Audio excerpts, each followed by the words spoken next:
Time flies. It feels like it was only yesterday that we got to see Street Fighter V, Tekken 7, and Mortal Kombat 11 released to the masses. But what has actually been exceptional is that it has been so long for a new generation of major fighting game titles to take the stage. Without a doubt, indie titles and smaller projects have been able to iterate on the genre much faster than the AAA behemoths we are used to. It is incredibly important to give them credit for their efforts. It takes work to break through the noise of the indie gaming sphere and show your best side in fighting games, but things like rollback technology started outside the big players, to only name one of the many innovations in the space. With 2023 well underway, we are ready to see what the next generation of fighting games will bring. Major studios had years to prepare, develop, and test out their new entries, and it seems they are all feeling the heat of the battle and ready to use 2023 as their launching platform for what could well be the next decade of fighting games. Hi, my name is Hannah, and in today's video, we want to tell you which titles we are most excited about in 2023 and maybe a little bit past it. Looking at you, NetherRealm Studios. Now you are completely entitled to which is your number pick. In fact, you were in our 2022 DashFight Award, where our audience voted on which game was worthy of the most anticipated game of 2023. If you want to see the winner, check the video on the top right. But for this one, it's just us who get to list out which games piqued our interest the most. Of course, you are welcome to let us know in the comments what your own list would have been. Before we jump in, make sure you are subscribed to DashFight and click that notification bell, even selecting all while you're at it so you can always catch our newest upload. With so many great games coming out, believe us, you won't want to miss them. Ed Boon, I want you to look us dead in our eyes and tell us the truth. No matter how hard it is, we need to hear it. When is the next game coming? Now, don't get us wrong, we love Mortal Kombat 11. It was a game that showcased a lot of what became commonplace in the genre in the years that follow it. It has a great combat system, albeit with a few flaws that do hold it back. But its online feature was, for a time, quite literally the envy of the scene before the advent of the rollback netcode. Towers and the Crypt gave fans of the series something to return to, progress through, and added some nice snippet of lore here and there. It helped flesh out the remarkably deep cosmetic system of the game. Combat variations that were once banned became open with a few limitations, which allowed for some interesting developments in the competitive scene, giving some characters that were limited in their use for a lease on life. But Ed, sweet Ed, it's 2023, and while all the cool kids geek over their new Street Fighter trailers or lore masters dig deep into what it means for Jin's mom to be in the new Tekken, NRS fans are outside waiting for their parent to bring them their superhero cape because their custom is not ready without it, damn it. So what's it gonna be, Mr. Boon? Are we getting a new Injustice installment? A third take on the superhero fighting game? I mean, DC really could use some good PR right now, especially since the Injustice series is truly one of the most polished comic book fighting games out there that's worthy of a third entry. Or is it a new Mortal Kombat title? Something that pushes the wheel forward again and brings about the new stories and characters. Maybe something that potentially expands on the future of the realms. DashFight even has a video about how its story and gameplay could work together for a new experience and expand on the lessons learned within the crypt. We know you are hard at work with your team, and we appreciate that you are waiting to show us something grand. And whatever it is, we know it will be worth the wait. We're just worried that in seeking perfection, you might miss the present NRS. Street Fighter and Tekken are kicking the door down of the next generation fighting games. Just make sure you're not the one holding the handle when the homeowners come back asking what happened. Become DashFight supporter on Patreon. Get a chance to win a pro player coaching session. Click the link in the description. The last mainline Fatal Fury game was before the 2000s. That is to say, if Garu, Mark of the Wolves, were a person, they would not only be able to buy booze, they would probably have no idea about the Fatal Fury franchise. Are you aware of Fatal Fury? If not, here is the short answer. It's a great fighting game series from the 90s. The long answer is that Fatal Fury, or Garu, is one of the best fighting game franchises to have blessed SNK's portfolio. And that is saying a lot considering the King of Fighters is part of that folder. There is a very good reason you see its characters spread out along other titles as guest characters, and it's not just a liberal application of copyright law. Spanning their original release in 1991 and continuing on to November 1999, the games were all considered to be a commercial success for SNK, with Fatal Fury King of Fighters, Fatal Fury 2, Fatal Fury Special, and Fatal Fury 4 all rocketing to the top 5 rankings of the most played arcade machines in Japan in the months following their releases.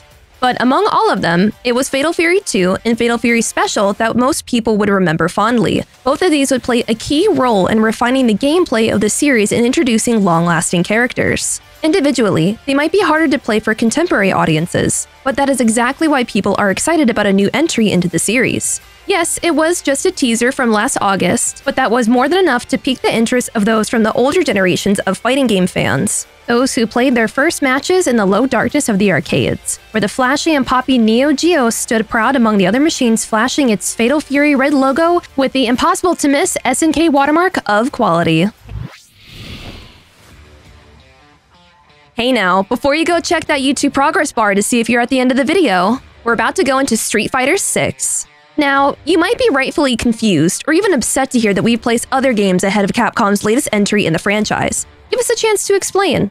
Yes, Street Fighter 6 is a wonderful game. It embodies everything a fan of the series wants to see more of. New characters, vibrant graphics, beautiful stages. Except for Ken, who seems like he's seriously considering learning JavaScript just to pay his third mortgage. Overused jokes aside, Street Fighter 6 has shown it's coming into the scene to cement its place among the first tier of fighting games. From the 2 playable betas we've had so far, it's clear the gameplay will be sharp, the network will be sleek, and the custom characters will be absolutely horrendous. As I said, everything the community wanted.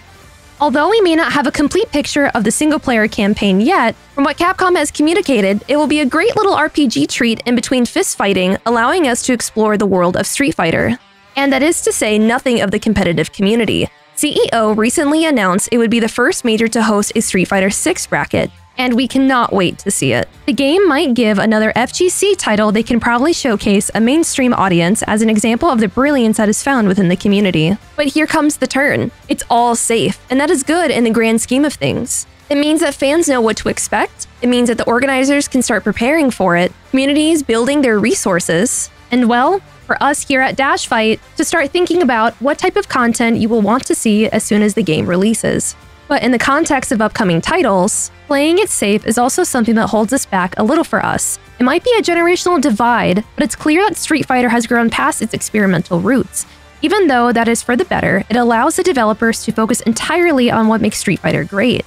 It also puts the final nail on the coffin on the major franchise's experimentation. Well, there are always indie titles.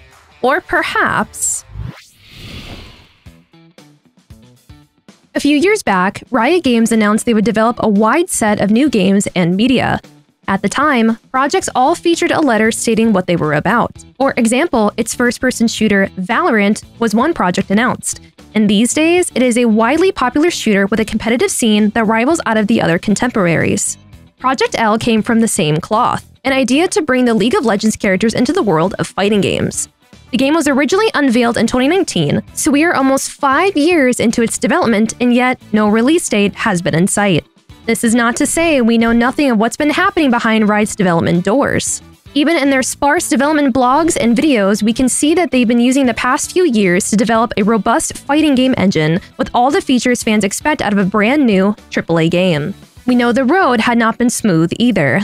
From a 1v1 system to now tag team, it's clear that iteration had been in the name of the game at Riot's offices and that they are set on creating a cohesive experience. A similar idea behind the success of Valorant: iterate, observe, and improve. But what really cements our hype for more information is its competitive scene. Riot has really shown they are in the esports environment, from the production of major tournaments to the regional and local competitive scene.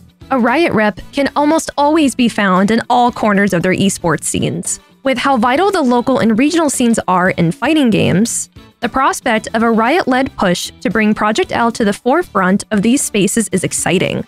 Although we know for certain that more news about the project will come out this year, a release date has not been given, but with each new video and development blog, we can see the game's shape clearer and clearer.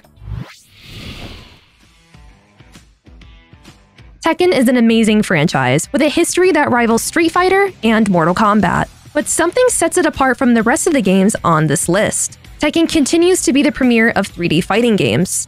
Sorry, Soul Calibur, we love you too, but there is no denying that Tekken, along with the Tekken World Tour, has its fans plenty of joyful moments throughout the years. For decades, Tekken has delivered only success, with such a huge AAA budget and the Bandai Namco team behind it. An underrated element of the series is its story. Is it wacky? Yes, absolutely. It's just as sane as anything you would find in the Yakuza series. Whilst Mortal Kombat takes from its comic and gritty movie roots for its story, and Street Fighter builds upon its legacy of late 90s retro pop, Tekken just exudes an aesthetic that no other game has been able to imitate. Seeing Tekken 8 on the horizon is an incredible feeling. After nearly a decade, Tekken 7 will finally step down from the spotlight. Although only 1 year older, Tekken 7 has been a core Tier 1 fighting game longer than Street Fighter V and Mortal Kombat 11. Even Mortal Kombat X was released in 2015 alongside it. Whether Tekken World Tour continues its current form or is expanded at release remains to be seen, but you can be sure that Bandai Namco might just be swimming in enough of that Elden Ring money to think about expanding some of its other fan-favorite franchises. Of course, since it's another Tekken entry, does this mean playing it safe? Yes. But we would also like to argue that 2023 and 2024 are likely to be some of the most intense years for the FGC we've seen in a decade. All major developers are coming out with their new projects around the same time. Not to mention, smaller fighting game offerings have been proven to be capable of earning their place at locals, like Guilty Gear Strive, Skullgirls, Multiverses, and much more. Tekken 8 will enter a world where there is no shortage of great fighting game titles for people to choose from. It continues its franchise of a 3D fighting game and a legacy of a fantastic circuit in the Tekken World Tour. We know you will have a different order for this list or completely different titles altogether, so we want to encourage you to let us know in the comments which games you look forward to the most this year, or in the near future to play, experience, or maybe even compete in.